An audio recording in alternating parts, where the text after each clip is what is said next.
자, 오늘도 지난주에 이어서 생명윤리에 대해서 이야기해보는 시간을 가지려고 합니다. 오늘 주제는 바로 인간 복제입니다.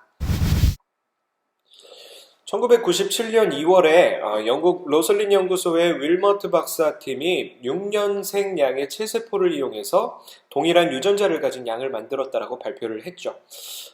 체세포 핵이식을 통한 최초의 복제 포유동물인 이 돌리가 탄생하게 된 것이죠. 돌리 이후에 여러 나라에서 소, 돼지, 고양이, 개 등의 동물 복제도 성공적으로 이루어졌습니다. 물론 인간이 아닌 동물을 복제한 것이지만 이제는 인간도 체세포 하나를 채취해서 그 사람과 동일한 유전자를 가진 인간, 즉 복제 인간을 만들 수 있을 것이라는 전망이 나오고 있죠. 많은 사람들은 이 생명 복제 기술이 인간의 질병 치료에 크게 기여할 것이라고 기대하고 있어요. 가령 유전적 질병을 이 유전자 조작으로 치료하거나 또 뇌질환, 또 당뇨병, 심장병과 같은 이 난치병도 인간 배아 복제 연구를 통해서 치료할 수 있을 것이라고 기대하고 있죠. 그렇지만 이 인간 복제는 인간의 존엄성을 훼손할 것이라는 우려의 목소리도 계속해서 터져 나오고 있죠. 그렇다면 인간의 복제는 축복일까요? 아니면 재앙일까요? 이 인간 복제는 우리의 삶에 어떤 변화를 가져올 수 있을까요?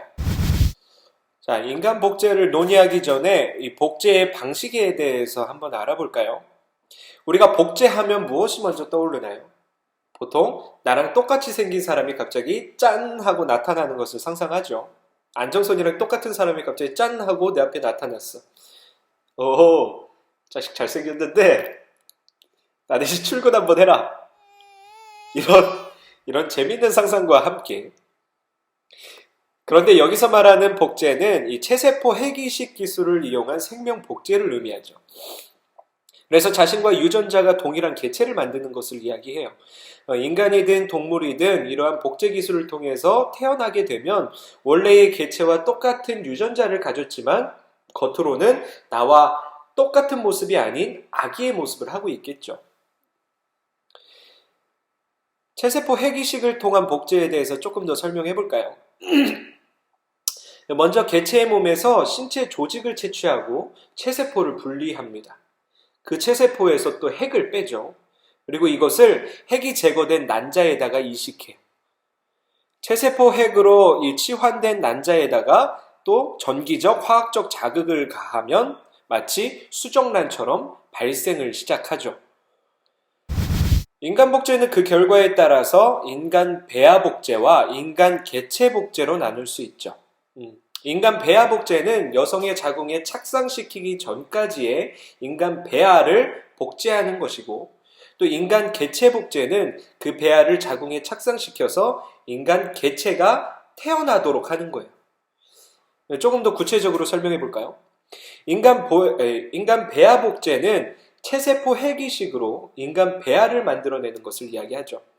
이 배아를 복제하는 이유는 배아로부터 줄기세포를 추출하고 이 줄기세포를 이용해서 이식용 장기를 만들거나 또 결손이 있는 장기를 재생시키기 위해서 사용을 하죠. 그래서 이것을 치료용 인간 복제라고 말하기도 해요. 한편 인간 개체 복제는 체세포 핵이식으로 만들어진 이 배아를 여성의 자궁에 착상시켜서 체세포 제공자와 동일한 유전자를 가진 인간 개체를 만들어내는 것을 말해요. 그래서 이런 이유로 인간 개체 복제를 다른 말로 생식용 인간 복제라고 부르기도 하죠. 그럼 먼저 인간 개체 복제를 둘러싼 이 찬반 논쟁을 살펴보고 이후에 인간 배아 복제에 대한 윤리적 쟁점에 대해서 토론해보는 시간을 갖도록 하겠습니다. 자, 인간 개체 복제는 체세포 핵이식 기술을 이용해서 핵을 제공한 인간과 동일한 유전자를 가진 인간을 만들어내는 것이라고 말했죠. 매우 경이로워 보이는 이 기술은 우리의 상상력을 자극하면서 수많은 영화와 또 드라마의 소재가 되어 왔죠. 그리고 극소수이긴 하지만 실제로 이 인간 개체 복제를 찬성하는 사람들이 있어요. 그들이 내세우는 주요한 이유에 대해서 살펴볼까 합니다. 먼저 찬성 측 입장. 첫째, 인간 개체복제는 죽은 사람과 동일한 유전자를 가진 대체인을 만들 수 있다고 주장합니다. 죽은 아이의 대체인을 부모가 원하거나 또 죽은 연인의 대체인을 살아남은 연인이 원한다고 할 때 이 인간 개체복제는 그것을 가능할 수 있게 해준다는 것이죠. 상상해 보세요. 남편이 죽음의 위기에 처하자 그의 체세포를 이용해서 남편과 유전자가 동일한 배아를 만들고 이것을 아내의 자궁에다가 착상시켜서 복제인간이 태어났어요. 이때 아기는 남편의 일란성 쌍둥이 동생이라고 말할 수 있겠죠. 다만 몇십 년 늦게 태어났을 뿐.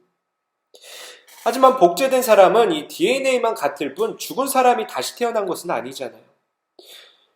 여러분은 복제된 사람의 정체성을 어떻게 이해해야 한다고 생각하세요? 언제나 목적으로 대우받아야 할 존엄한 인간이 누군가의 뜻에 따라 그 존재가 결정되어도 좋은 것일까? 복제된 인간은 일종의 수단이 되는 것은 아닐까? 둘째, 우생학적 관점에서 인간 개체 복제를 찬성할 수 있죠. 유전병의 위험을 예방하거나 또 우수한 형질의 아이를 얻기 위해 인간 복제를 할 수 있다는 거예요. 맞춤형 아기라고 부르죠. 또는 사회가 필요로 하는 이 능력을 갖춘 사람을 확보하기 위해서 계획적으로 복제할 수도 있겠죠. 그러나 인간이 다른 어떤 목적을 위한 수단으로 만들어져도 과연 괜찮은 것일까? 이건 인간의 존엄성을 침해하는 일이지 않을까? 라는 물음표는 달려있죠. 셋째, 인간 개체 복제는 불임 문제를 해결하는 대안이 될 수 있다고 말합니다. 자식을 원하는 이 불임 부부, 그리고 미혼자, 동성애자 등이 이 인간 개체 복제를 통해서 자신의 소원을 이룰 수 있다라고 생각을 하는 거예요. 이러한 이유는 앞에 두 이유에 비해서 사람들의 공감을 얻기가 상대적으로 쉽죠. 그러나 이 경우 이 복제된 아이는 이 부자의 쌍둥이거나 모녀의 쌍둥이가 돼요. 그런데 부부가 정말로 원하는 것은 자신의 아이이지 나의 쌍둥이는 아니지 않을까? 여튼 인간 개체 복제를 찬성하는 측의 세 가지 이유는 공통적으로 복제되는 사람의 관점이 아니라 복제하는 사람의 관점에서 제시되고 있다는 문제점을 지니고 있죠. 이 인간 개체 복제는 실제로 이루어졌을 때 예상되는 문제가 너무나 크기 때문에 전 세계가 강력하게 반대하고 있습니다. 그럼 반대하는 이유에 대해서도 이야기해 볼까요? 반대 측 입장에서 살펴보면 그 근거는 첫째, 인간 개체 복제는 안락사 때 소개했던 칸트의 정언명령, 다시 말해서 너 자신과 다른 모든 사람의 인격을 단지 수단으로 여기지 말고 언제나 동시에 목적으로 대우하라 라는 이 정언명령의 정식에 어긋나죠. 그동안 지구상의 모든 사람은 남녀의 성적 결합으로 고유한 정체성을 자연스럽게 지니고 태어났어요. 특정한 유전적 정체성을 갖도록 미리 계획되지 않은 거예요. 그러나 이 복제인간은 어떤 목적을 위해 만들어지기 때문에 수단의 성격을 갖죠. 물론 이 복제인간도 독립된 인격체로 볼 수 있지만 자신의 아버지 또는 어머니의 쌍둥이에 불과한 자신의 모습을 보면서 심각한 자아 정체성의 혼란을 겪을 수도 있겠죠. 그리고 사회적 이 계획에 의해 만들어진 복제인간을 생각할 수 있죠. 예를 들어서 영화 스타워즈처럼 복제인간 군대를 창설하는 경우도 상상해 볼 수 있겠죠. 어떤 이 목적이나 의도에 따라서 생산된 이 복제인간은 수단화되고 상품화될 가능성이 높다라는 거예요. 그리고 복제 기술이 고도로 발달해서 한 사람으로부터 무수히 많은 복제인간이 생산될 경우 그 복제인간에게는 전통적 의미의 부모가 없다라는 문제도 있죠. 대신 유전자 제공자와 또 양육자가 있을 뿐. 이때 이 복제인간이 느끼는 소외감은 우리가 생각하는 것보다 훨씬 클 수 있겠죠. 두 번째로 인간 개체 복제는 인간종의 유전적 다양성을 파괴함으로써 자칫 인류를 멸종에 이르게 할 수도 있어요. 이 생명종은 저마다 이 유전자 풀을 가지고 있는데 이 종의 각 개체는 유성생식을 통해서 다른 개체와 이 유전자를 섞음으로써 유전자의 풀의 다양성을 증진하게 돼요. 때때로 그 다양성 속에 이 결함을 지닌 유전자가 있다고 할지라도 이러한 유전자를 없애버리면 단기적으로는 더 나은 종이 될 수 있을지 모르지만 장기적으로 볼 때 이 종의 생존력을 떨어뜨리죠. 이 생물종의 유전자 풀의 다양성이 약해지면 이 종의 생존력도 약해지는 거거든요. 인간 개체복제는 유성생식이 아닌 무성생식의 방식을 취하기 때문에 인간종의 유전적 다양성을 해치는 것이라고 볼 수 있죠. 그러면 이제 인간 개체복제의 전 단계인 인간 배아복제에 대해서 이야기해보죠. 이 인간 배아복제는 인간 개체복제와 기술적으로는 동일하거든요. 그런데 차이가 있다면 인간 배아복제는 그 목적이 인간 개체를 생산하는 것이 아니라 배아 줄기세포를 얻거나 착상 전까지의 과정을 연구하는 데에 있어요. 이 앞에서 설명한 체세포 해기식 기술을 우리 떠올려 보면서 한번 생각해 봅시다. 해기식을 통해 만들어진 이 수정란을 배양액 속에서 착상 전 단계 배아로까지 발생시킨 후에 이 줄기세포를 추출해요. 많이 들어보셨죠? 줄기세포. 이 줄기세포라는 것은 모든 종류의 세포로 분화할 수 있는 미분화 세포를 말하거든요. 일명 만능세포라고 불리기도 하죠. 이 세포는 줄기가 갈라지듯이 다른 세포들로 분화될 수 있다고 해서 줄기세포라고 불려요. 이 배아복제로 생산된 줄기세포는 체세포를 제공한 환자와 동일한 유전자를 지닌 세포이기 때문에 환자의 면역 거부 반응을 피할 수 있겠죠. 그래서 줄기세포는 이 세포 이식 치료술의 이상적인 수단으로 여겨지고 있어요. 하지만 인간 배아복제와 관련해서 우리는 생각하지 않으면 안 되는 문제점이 있죠. 인간 배아복제는 윤리적인 측면에서 많은 논란을 일으키죠. 가장 중요한 문제는 인간 배아의 생명권과 관련된 거예요. 배아에서 줄기세포를 추출한다는 것은 곧 배아의 파괴를 의미하는 것이죠. 체세포의 이 해기식에 의한 복제 배아이든 시험관 아기 시술에서 남은 배아이든 마찬가지겠죠. 여기서 인간 배아의 도덕적 지위에 대한 논쟁이 벌어지는 거예요. 만일 이 배아를 온전한 인간으로 본다면 배아에서 줄기세포를 추출하는 것은 살인행위라고 이야기할 수 있겠죠. 그러나 배아를 단순한 세포덩어리로 본다면 줄기세포 추출은 허용될 수 있겠죠. 그렇다면 인간 배아는 어떤 도덕적 지위를 가질 수 있을까요? 인간 배아를 어떻게 볼 것인가에 대한 견해는 크게 세 가지로 나뉘죠.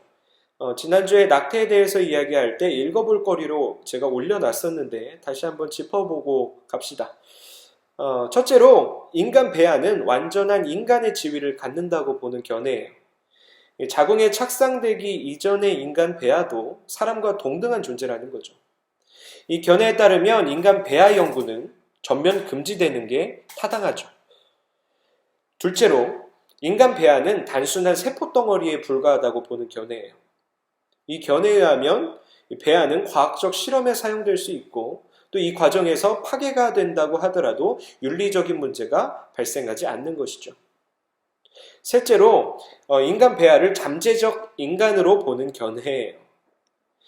배아는 일정 시간이 지나면 인간이 될 수 있기 때문에 우리는 배아의 권리를 어느 정도 인정하지만 출생 이후의 인간과 완전히 동등한 존재라고는 볼 수 없다는 것이죠.